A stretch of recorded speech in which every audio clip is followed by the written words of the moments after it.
በስመ አብ ወወልድ ወመንፈስ ቅዱስ አሐዱ አምላክ አሜን። ውድ የቻናል ቤተሰቦቼ ሁልጊዜም በክፉዎች እጅ እንዳንወድቅ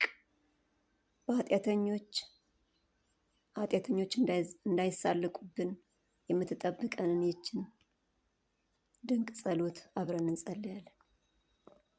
አቤቱ ከክፉ ሰው አድነኝ፣ በልባቸውም ክፉ ካሰቡ ከአመፀኞች ሰዎች ጠብቀኝ። ቀኑን ሁሉ ለሰልፍ ይከማቻሉ፣ ምላሳቸውንም እንደ እባብ ሳሉ፣ ከከንፈራቸውን በታች የእፉኝት መርዝ ነው። አቤቱ ከኃጢአተኛ እጅ ጠብቀኝ፣ እርምጃዬንም ሊያሰናክሉ ከመከሩ ከኃጢአተኞች አድነኝ። ትዕቢተኞች ወጥመዳቸውን አጥምደውብኛልና፣ ለእግሮችም የወጥመድ ገመድን ዘረጉ፣ በመንገድ እንቅፋትን አኖሩ። እግዚአብሔርንም አንተ አምላኬ ነህ፣ የልመናዬን ቃል አቤቱ አድምጥ አልኩት። አቤቱ ጌታዬ፣ የመድኃኒቴ ጉልበት፣ በሰልፍህ ቀን ራሴን ሸፈንክ። አቤቱ ለኃጢአተኞች ምኞት አትስጠኝ፣ በላዬ የተማከሩ እንዳይጓደዱ አትተወኝ።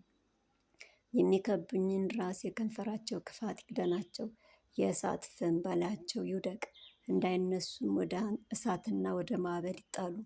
ተናጋሪ ሰው በምድር ውስጥ አይጸናም፣ አመፀኛን ሰው ክፋት ለጥፋት ይፈልገዋል።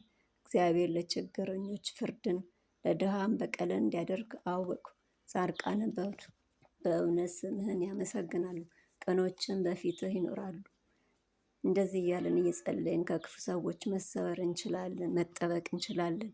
ወስብሐት ለእግዚአብሔር ወለወላዲቱ ድንግል ወለመስቀሉ ክቡር። ይቆየን።